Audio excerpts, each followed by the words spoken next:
Então, abrindo a prova de 2022, essa prova foi feita em fevereiro de 2022. Ela é a segunda prova resquício da pandemia. Então, era uma prova de 60 questões, das quais 8 eram de língua portuguesa. E dessas 8, nesta prova em específico, a gente só teve valendo 7, porque a primeira questão da prova, de português, já foi anulada, que era uma questão que trabalhava com a ideia de verbos, indicadores de atitude mental.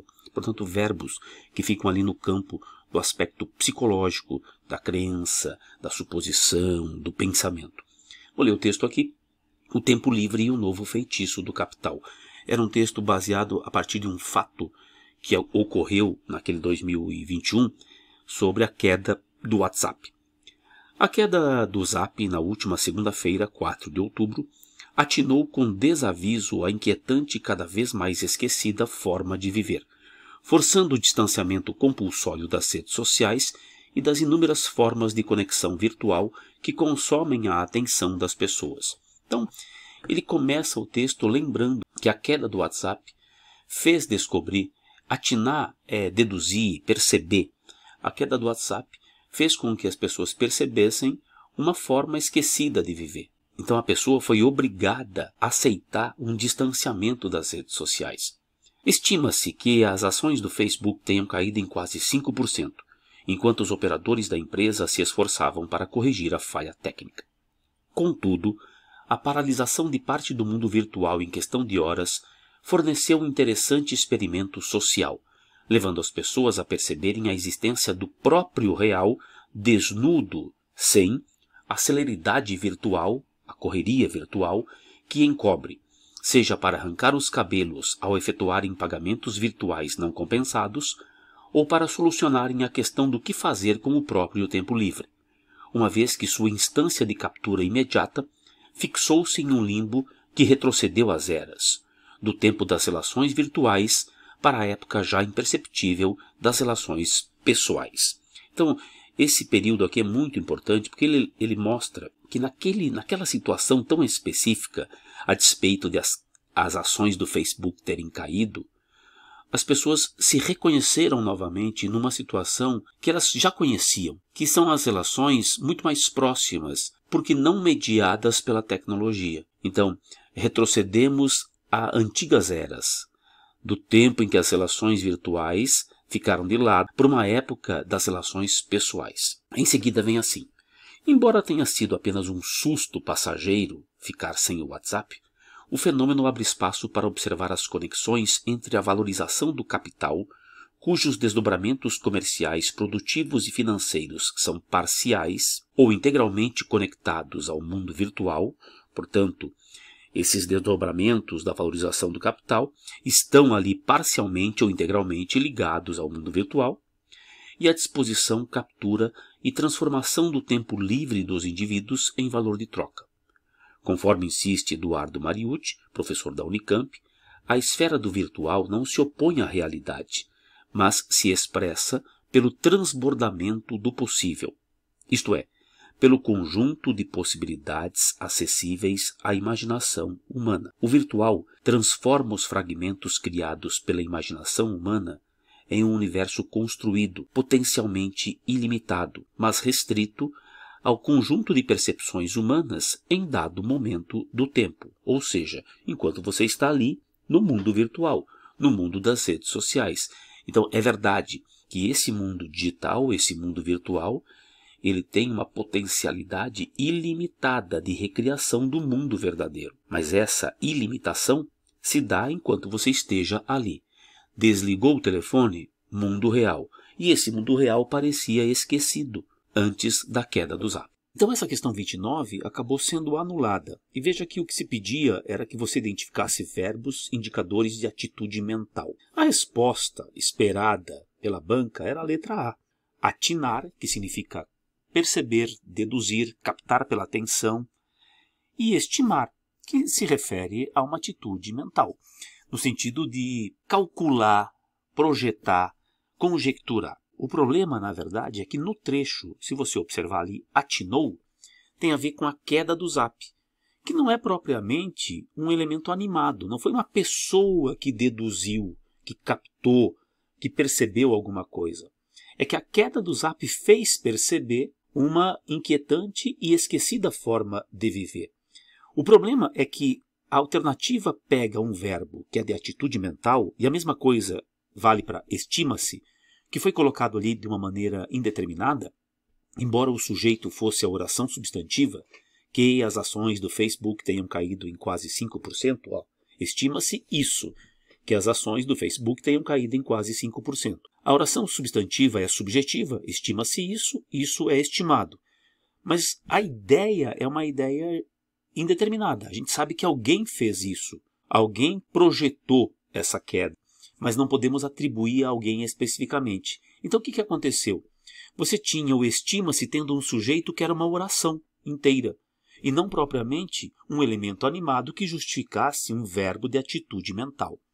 Em outras palavras, os verbos escolhidos eram verbos indicadores de atitude mental, mas as frases em que eles aparecem não eram as melhores, as ideais frases para o aluno captar a ideia de atitude mental.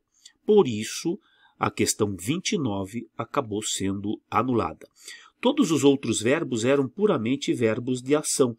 É verdade que ali o insistir ou expressar eventualmente poderiam ser classificados como de atitude mental, mas fundamentalmente verbos puramente de ação. Então a 29, por um lamentável equívoco, por uma imprecisão de escolha, foi anulada. A questão 30 também cá entre nós. Houve problemas na questão 30 e aí anular duas realmente seria mais difícil. Veja, o item 1 diz assim: o sujeito de forçando o distanciamento compulsório é obrigatório, das redes sociais, o sujeito desta oração é a queda do Zap na última segunda-feira atinou com desaviso a inquietante e cada vez mais esquecida forma de viver. Então ele diz que o sujeito da oração forçando o distanciamento é toda outra oração a queda do Zap na última segunda-feira. Quando você olha ali o início do texto, veja, atinou é um verbo que terá um sujeito. O sujeito de atinou é a queda do Zap. Isso é perfeito. Agora, a forma forçando também precisa ter um sujeito. Como eu tenho a queda do Zap como sujeito de atinou, não daria para dizer que a queda do Zap atinou com desaviso a inquietante, cada vez mais esquecida forma de viver, tudo isto seja propriamente o sujeito de forçando o distanciamento compulsório.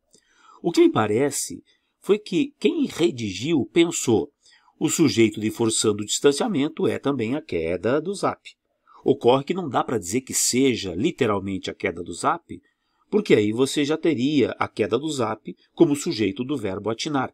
Ele não pode aparecer duas vezes como sujeito de duas formas verbais, a não ser que você dissesse: semanticamente, o sujeito de forçando o distanciamento compulsório é a queda do Zap. Aí tudo bem. Então, semanticamente, o forçando tem como referência a queda do Zap.